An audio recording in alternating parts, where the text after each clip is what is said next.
हांगा ही जे देवूळ बांदल्यानंतर जवळजवळ ही आता 13 वर्सां जाली. 13व्या वर्स मूर्ती स्थापना यंदा 13वा मूर्ती स्थापना दिवस आहे.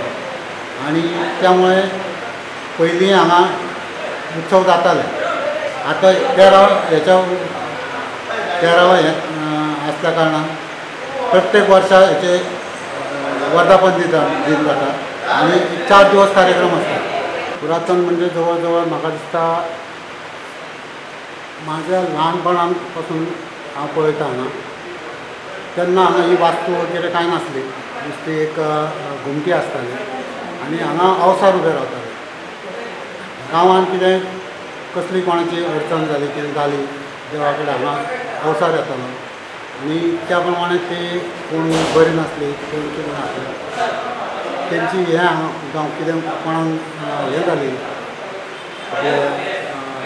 भूतबाधा जाली आनी कितें जाली जाल्यार हांगा हाडल्या नंतर ह्या देवस्थानचे अवसर येवन ते भूतबाधाक हें जातालें निवारण जातालें.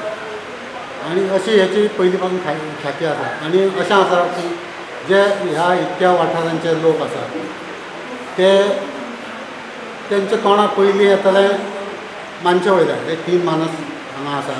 म्हणजे हेका आतां राष्ट्रोळी अशें नांव उरोंक ना तर सरळ मानशे वयलो हो हांगा फेमस आसा. मानशे वयलो कोणाचें कितें जालें खंय अडचणीन सांपडलो मानशे वयल्या पाव म्हटलें की तेचें कामां अवश्य जातालीं. इतकी लोकांची हांगा श्रद्धा आसा हेची.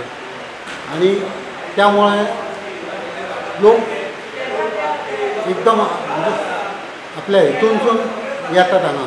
कोणाची अडचणी असले कितें आसली हांगा येतात तेच्या कडेन मागणी केली की तेंची ती कामां जातात. इतकी लोकांची श्रद्धा अजून पर्यंत हेचेर आसा.